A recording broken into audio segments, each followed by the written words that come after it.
We are dumb. We're a dumb species.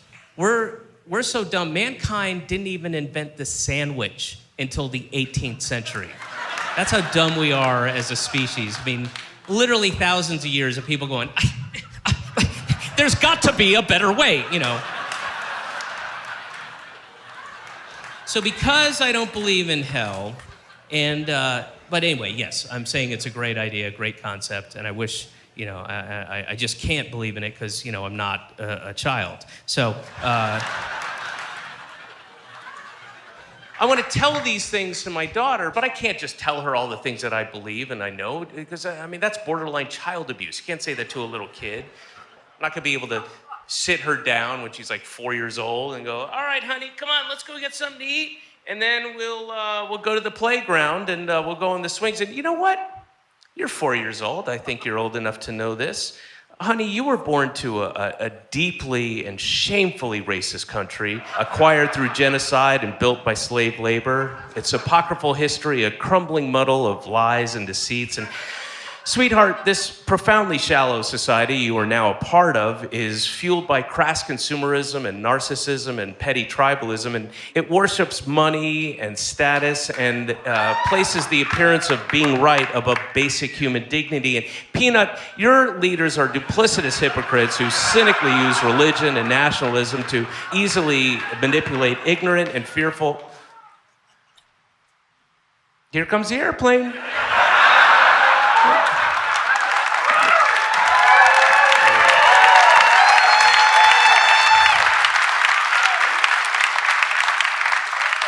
That's not up for debate, you know, but I can't just tell her that stuff. But there are things I want her to know that I think are important for her to know as she tries to navigate her way through this awful, awful world we're giving her.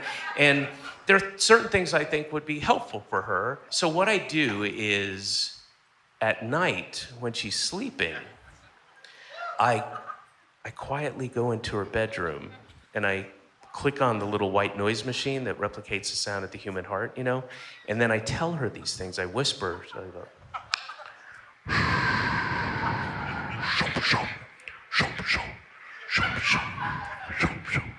Marlo, there is no God.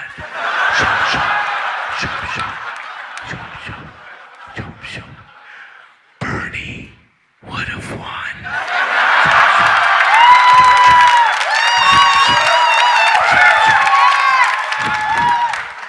Sometimes feminists can be their own worst enemies.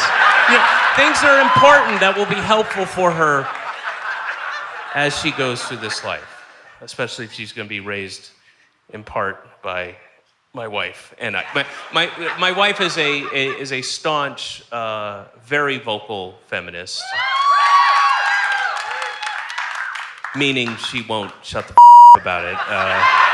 But you know, it is a fascinating thing to be a part of, to watch the evolution of this thing. Because when they're born, there's nothing. There's no communication. It's nothing. It's a blob. It's not, you know. But then over time, you know, it starts to evolve. It starts to become a person, and personality traits start to exhibit themselves. And it's really fascinating. And I'm really looking forward to that big shift, you know, that happens, that big change where you finally start to love them.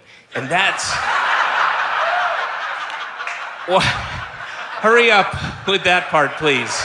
When is it going to be worth it in any way, shape, or form? Please. But I am excited to meet her. I think that's going to be cool. I'm looking forward to that. That's going to be cool. I'm doing that thing, it's a very Brooklyn thing, where you don't meet your kid for the first 7 years, you know? You keep them pure, you keep them away. So she's in a yurt in a bubble underwater, and we'll be there for 7 years. And then this way, I can't taint her with any of my straight, white, hetero, cis, normative maleness things. And I've also decided that I'm not going to teach her to use pronouns when referring to people. Yes, no he's or she's, but everybody will be they, you know? And not necessarily so that she'll be progressive about sexual and gender identity, but so that she'll fail English. So,